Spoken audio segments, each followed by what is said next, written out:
Salut tout le monde, c'est Chris. Vous avez peut-être dernièrement regardé la télé-réalité qui a été diffusée sur Netflix qui s'appelle Solo's Inferno, ou en français je crois que ça s'appelle Chauffe qui peut. Je sais plus, c'est un nom de merde en français, enfin c'est un nom ridicule.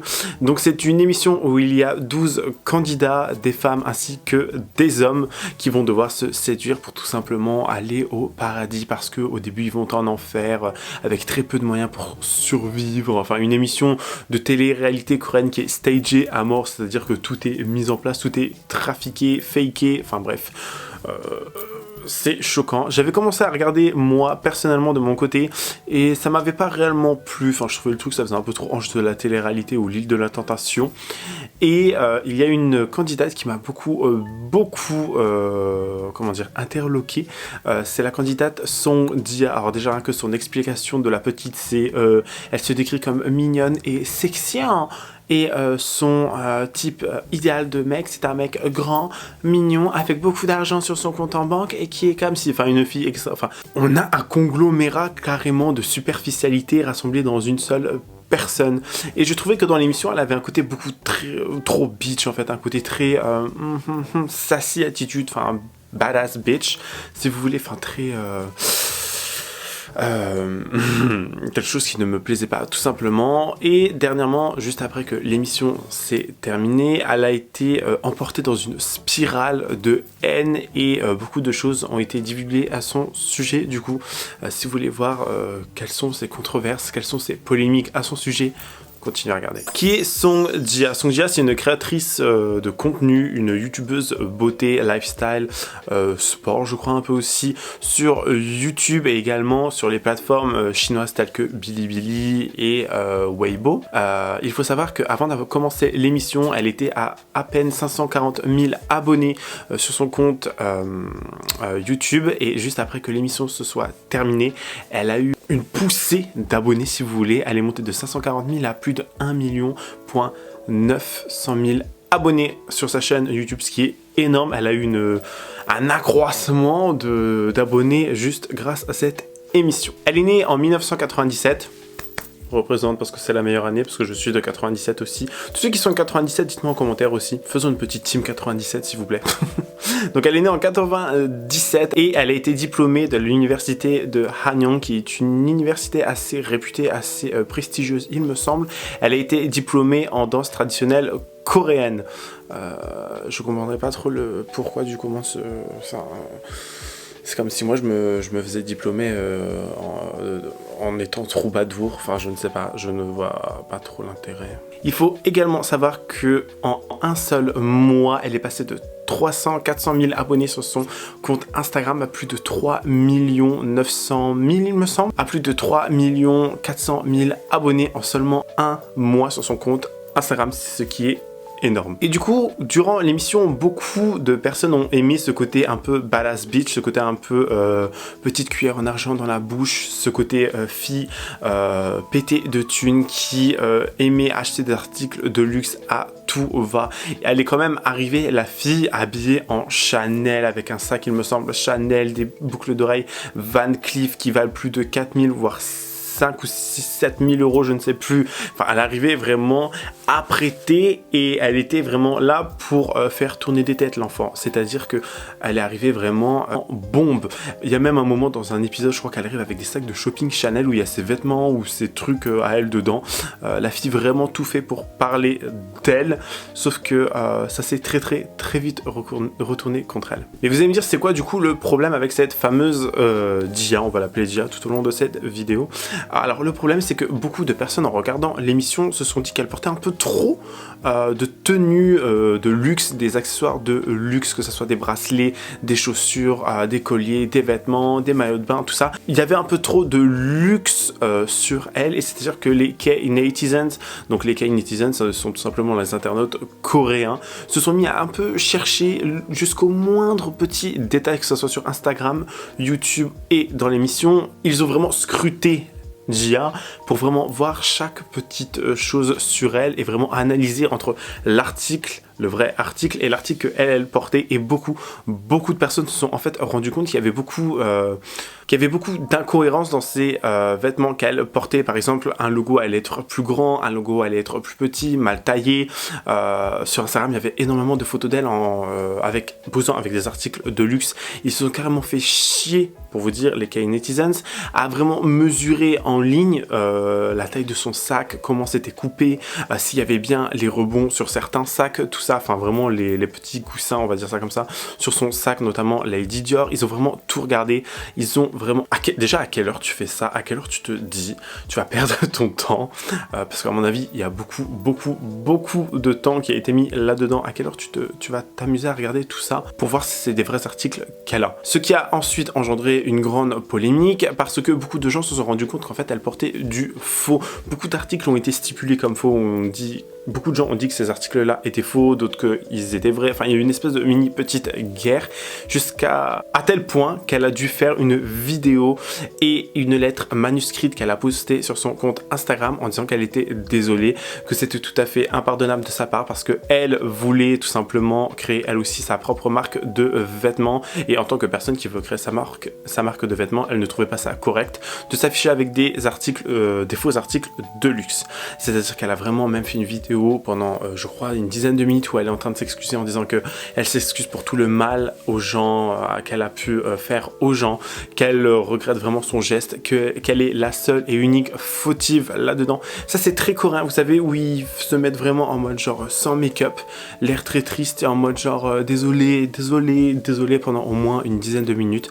Je comprends parfaitement parce que c'est tout à fait une autre culture. Tous les les internautes se sont acharnés sur elle et je peux en quelque sorte comprendre parce qu'elle s'est un peu moquée d'eux, mais elle a vraiment subi un acharnement médiatique juste à cause de ces vêtements-là. Jusqu'au point où Dispatch c'est une compagnie, c'est un journal si vous voulez, en Corée du Sud, ils ont carrément été jusqu'à faire une espèce de perquisition chez elle où elle a dû ramener tous ses vêtements, tous les vêtements qui avaient été évalués ou reconnus comme faux, et elle a dû montrer tous ces vêtements, les reçus qu'elle avait pu avoir, les factures avec, pour vraiment analyser chaque vêtement et dire si c'était des vrais ou des faux. Et il s'avérait que sur plus de 300 tenues Jia, elle avait en tout qu'une vingtaine d'articles qui étaient faux. Par exemple, son article, la montre Rolex, elle, était bel et bien vraie. Il y a des sacs Chanel également qui étaient vrais, mais il y a également tous ces sacs Dior qui étaient faux. En même temps, chérie, j'ai pas envie d'être méchant, mais il y a des sacs en oblique, de Dior en oblique où il manque carrément le R. Tu vois vraiment qu'il y a une espèce d'incohérence sur le sac, ça crève l'œil. Et elle a expliqué que c'est des articles qu'elle avait beaucoup aimé porter et que des gens n'avaient pas arrêté de la complimenter. Et elle s'est dit, les gens me complimentent sur ces articles que j'ai pu porter, du coup en fait je suis tombée amoureuse encore plus de ces articles et j'adorais les porter. Du coup en fait il y a une espèce de mélange on va dire dans sa tête où elle s'est dit que ces articles là, ok, ça lui plaisait et les gens ça leur plaisait également, ils arrêtaient pas de la complimenter. Du coup elle s'est dit bon, personne ne voit la différence, je continue de les porter. En gros, quelques petits chiffres pour que vous compreniez un peu mieux cette vidéo. C'est-à-dire que sur plus de 237 vidéos postées sur sa chaîne YouTube qui maintenant ont toutes été mises en privé, il n'y a que sa vidéo d'excuses sur sa chaîne. Il y a plus de 300 articles de luxe qui ont été présentés en unboxing sur sa chaîne YouTube, ce qui fait énormément d'articles. Et sur plus de 1150 posts Instagram qui, pareil, ont tous été mis en privé. Il ne reste que sa lettre manuscrite d'excuses sur son compte Instagram. Elle a fait des reviews de plus de 500 articles de luxe, et surtout ces articles-là qui ont été évalués comme faux, comme je vous disais juste auparavant, il y en a à peu près une vingtaine qui ont été approuvés, qui ont été prouvés être faux. Je vais maintenant vous lire un passage de sa lettre. Je voudrais m'excuser d'avoir enfreint les créations des designers et mon manque de connaissances sur les droits d'auteur. En tant que personne qui rêve de lancer une marque de vêtements, je reconnais mes fautes et regrette profondément mes actions. Tous les contenus montrant de fausses marques ont été supprimés. Je tiens également à m'excuser auprès des marques dont l'image a été entachée à cause de moi.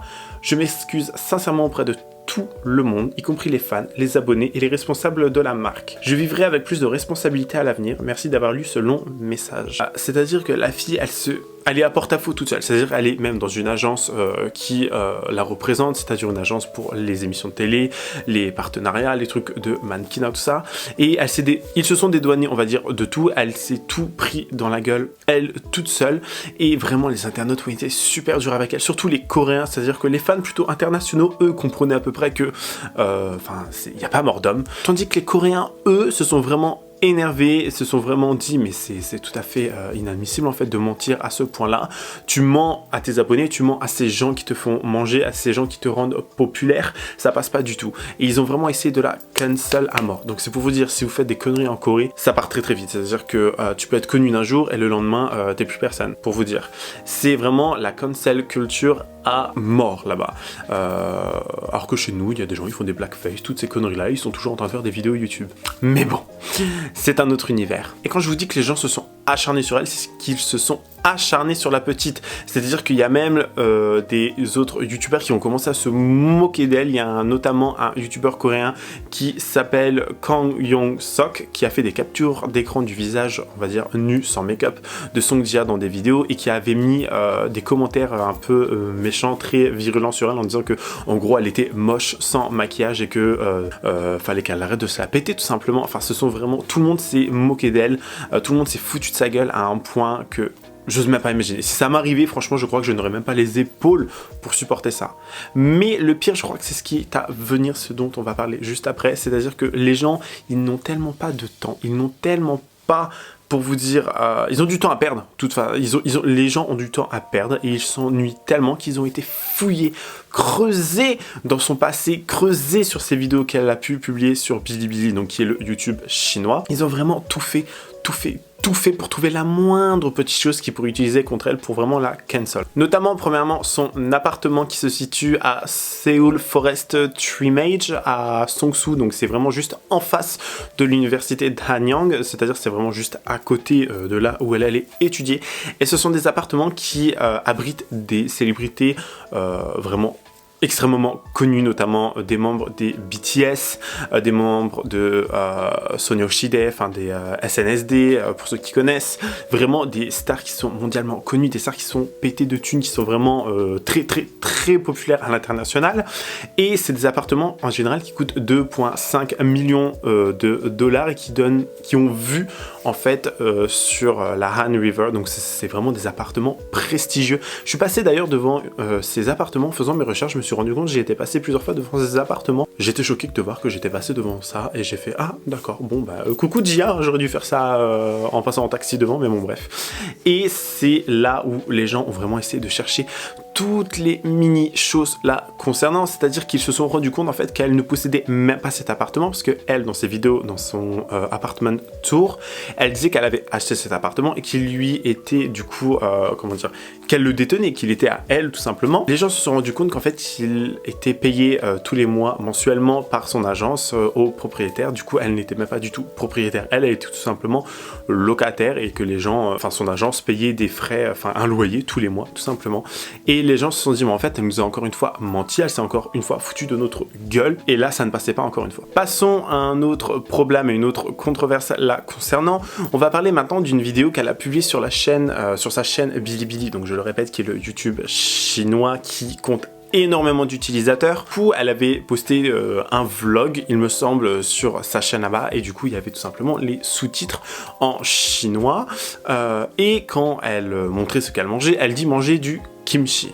Kimchi qui est du chou fermenté, c'est un plat traditionnel coréen, c'est un plat vraiment très réputé en Corée. Enfin, je pense qu'on a tous une fois entendu parler du kimchi, et elle a traduit en fait le mot kimchi par le mot pad thai. Pad thai qui veut dire tout simplement pickles. Donc pad thai, on pourrait le traduire par cornichon chinois, choucroute chinoise si vous voulez. Ce sont en fait tout simplement des cornichons fermentés, et il y a vraiment aucune ressemblance entre les deux, kimchi et pad thai. Juste ici, il y a vraiment rien qui se ressemble. Sauf que les Coréens sont très à cheval sur leur culture, sont très à cheval, ils sont vraiment très patriotiques, c'est pour vous dire. C'est-à-dire que là, même pendant les JO d'hiver qui se déroulent en ce moment même à Pékin, il y a des Chinois qui ont porté le hanbok, donc c'est l'habit traditionnel coréen, et ils ont tous été offusqués de voir que les Chinois reprenaient cette culture qui ne leur appartenait pas. Après, je comprends aussi que les Chinois, pas ils volent, mais que les Chinois, ils ont le hanfu qui est comme le hanbok, mais qui est vraiment très différent au niveau de la façon dont tu es dedans, comment c'est habillé, tout ça, comment c'est ornementé. C'est vraiment assez différent, on voit quand même les différences. Et les Coréens ont tout simplement vu que les Chinois reprenaient, ils claimaient, ils étaient en train de dire que tout simplement le kimchi ainsi que le hanbok, ce sont des habits traditionnels et des plats traditionnels chinois. Et ce qui a vraiment fait vriller la communauté coréenne et ce qui a vraiment fait scandale, c'est qu'elle traduise le mot kimchi par outside, c'est-à-dire vraiment ce côté... elle a dit que le kimchi c'était chinois, si vous voulez, si on va faire très simple comme ça, et ça ne leur a pas plu du tout. C'est une vidéo qui remonte à août 2020, où elle dit en coréen qu'elle mange du kimchi, mais qu'elle le traduit par outside. Du coup, les gens se sont dit, mais elle se fout dans notre gueule ou quoi? Très patriotique, je vous jure, ils sont très patriotiques. On a même pu lire des commentaires, je vais vous lire tout de suite, qui étaient extrêmement virulents. C'est-à-dire que c'est traduit très grossièrement, mais c'est-à-dire que les Coréens sont vraiment furax contre elle. C'est pour vous dire juste parce qu'elle a traduit un mot d'une manière assez différente, sachant qu'il existe un mot chinois pour dire vraiment kimchi.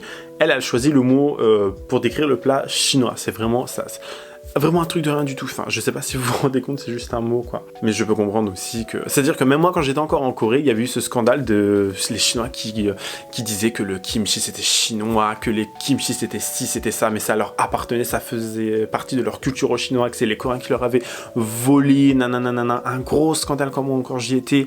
Il y a plein de trucs de machin comme ça. Enfin, on va maintenant passer à un autre scandale qui pour moi est l'un des plus gros scandales et l'un des trucs, et l'un des scandales les plus problématique, on va dire, c'est qu'en fait un journaliste qui s'appelle Kim Yong-ho connaît Jia depuis un certain moment, c'est-à-dire qu'il connaît Jia depuis qu'elle avait environ 100 000 abonnés, et il a fait une longue vidéo sur elle qui a duré plus d'1 heure sur sa chaîne YouTube, où il divulgue énormément de choses sur sa famille, notamment sur son père à Jia, où il dit tout simplement que son père n'est pas en fait dentiste comme il le prétend. Il est dans le business du sexe, si vous voyez ce que je veux dire. C'est-à-dire que le mec détient une maison close, si vous voulez, on va appeler ça comme ça parce qu'en Corée c'est d'autres termes, mais il détient des maisons closes ou un noraebang, enfin un karaoké, où en fait il y a des travailleuses du sexe qui y sont pour accueillir les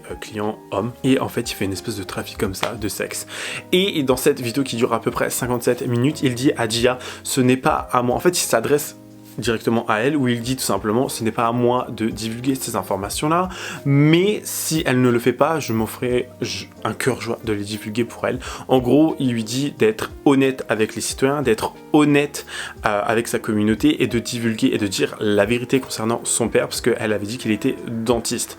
Sauf que, encore une fois, là je trouve que les gens s'acharnent un peu trop sur elle pour des conneries, c'est-à-dire que c'est pas de sa faute si son père fait telle ou telle chose. Après on ne sait pas si ça s'est avéré ou non, mais c'est pas à elle de payer les pots cassés parce que son père fait ça ou ça, ou est dans tel ou tel business, et c'est elle qui doit vraiment tout simplement en fait prendre la responsabilité d'autrui. Et je trouve ça tout à fait horrible parce qu'on a lu des commentaires quand même extrêmement virulents. Je vais vous en lire quelques-uns. Son père est propriétaire d'un salon où il gère des filles. C'est déjà fou de découvrir qu'elle utilise du maquillage chinois et qu'elle a dit qu'elle aimait la Chine. Je suis contente qu'elle soit exposée. Les scandales continuent d'arriver. Contrefaçon de luxe plus publicité non divulguée, plus commentaires pro-Chine, plus paires de salons d'hôtesse, waouh, il y en a plus, non? Le fait qu'elle n'ait rendu ses vidéos privées qu'après avoir été payée le 24 me fait demander si elle était sincère dans ses excuses. Et là, il y a énormément en fait de personnes qui ont vu qu'en fait elle avait laissé ses vidéos sur sa chaîne YouTube jusqu'au 24-25, c'est-à-dire c'est à peu près à ce moment-là où YouTube nous paye, c'est comme ça partout dans le monde, même en France pour les youtubeurs qui sont en France, et beaucoup de gens ont remarqué qu'ils ont juste attendu son paiement AdSense, et tout simplement après pouf, elle a tout mis en privé, et elle continuera peut-être certainement de générer des revenus. Donc les gens sont extrêmement en colère sur elle, ils veulent littéralement sa mort, on va pas se mentir, c'est-à-dire qu'il y a vraiment une chasse à la sorcière qui est faite contre cette fille, tout simplement parce que de base elle a porté des faux vêtements, des vêtements de marque, mais qui était fake. Donc du coup je comprends pas pourquoi elle s'excusait, on s'en fout si c'est sincère ou non, elle s'excusait, elle a tout pris en porte-à-faux sur elle, elle a pris, elle a vraiment pris l'initiative de tout prendre pour elle, ni son agence, ni ses gens autour d'elle. Il y a même beaucoup de gens qui l'ont unfollow, notamment des gens de l'émission dans laquelle elle avait participé participer Singles Inferno, ou des gens qu'elle connaissait déjà, d'autres actrices par exemple qui l'ont tout simplement unfollow, et ça fait beaucoup de scandale. C'est-à-dire qu'elle est vraiment là, elle est le vilain petit canard en Corée du Sud actuellement, et je pense pas qu'on va le revoir d'aussitôt. Il y avait beaucoup de scandales à l'époque concernant des youtubeurs qui avaient fait des commentaires très féministes, très racistes, tout ça, qui ont carrément dû quitter la Corée pour aller vivre à l'étranger. Je pense notamment à une certaine youtubeuse de beauté, je sais plus son nom, je crois que c'était Léa, un truc comme ça, Léa Beauty Pocket, une connerie du genre, qui maintenant vit en Angleterre. Enfin, elle, c'est une fille de Chaebol. Les Chaebol, ce sont les grandes familles très riches en Corée du Sud, c'est-à-dire elle a même pas besoin de travailler, elle fait juste un peu de pépette, et papa, maman, lui envoie de l'argent, tout simplement. Et les gens sont tout simplement à fond sur Jia, tout simplement ils veulent l'enterrer vivante, c'est clairement ça. Et je trouve que vraiment les internautes en Corée sont très virulents, ils sont très mauvais, très toxiques, ils vont tout faire jusqu'à la fin, jusqu'à ce que tu mettes fin à tes jours tout simplement. Ils vont tout faire pour pousser jusqu'au bout, pour te faire mal jusqu'au bout, juste parce que eux trouvent que c'est pas correct que tu portes des faux vêtements. Après il y a beaucoup d'autres scandales aussi, le fait que son père soit apparemment un propriétaire de salon d'hôtesse, que si, que ça, le délire de Pao Tsai avec les Chinois et le kimchi, enfin, il y a énormément de faits. En fait, ça a fait effet boule de neige, si vous voulez. Ça avait fait vraiment un espèce de conglomérat, on va dire, de problèmes. Et je trouve, et je pense tout simplement que c'est ce que les gens n'ont pas apprécié. C'est vrai qu'en Corée, comme je vous disais juste avant, tu peux être là un jour et le lendemain, t'es plus personne.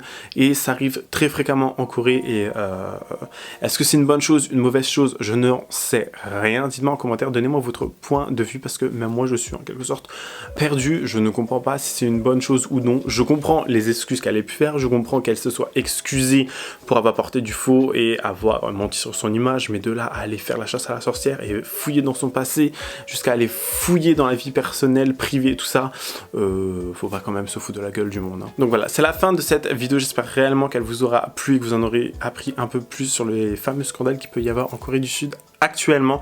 Dites-moi en commentaire ce que vous en avez pensé. Donnez-moi vraiment votre avis. Je serais extrêmement ravi d'avoir votre avis, votre opinion sur cette affaire, parce que personnellement je trouve que c'est scandaleux à quel point il y a une chasse à la sorcière, que c'est tout à fait scandaleux de voir à quel point elle est vraiment traînée sur la place publique, que les gens vont commencer à vraiment... Ils veulent sa mort, de toute façon, on va pas se mentir, les gens veulent sa mort, ou tout simplement qu'elle disparaisse des réseaux sociaux. Je suis extrêmement partagé. Le fait de la contrefaçon, tout ça, et de sa vie privée, ça personnellement ça ne regarde personne, mais la contrefaçon, je peux comprendre un peu la colère des gens, parce que même moi au début quand je regardais ces vidéos, je me dis mais elle a un côté très pouf, un peu très hautaine, et ça me dérangeait énormément. Mais de là à aller fouiller dans son passé, non, je ne trouve pas ça correct. De vraiment la mettre sur la place publique, pourquoi qu'elle soit lynchée, non, je ne trouve pas ça correct du tout. Du coup, dites-moi s'il vous plaît en commentaire votre opinion pour que je puisse vraiment comprendre et voir sur quel pied danser, on va dire ça comme ça.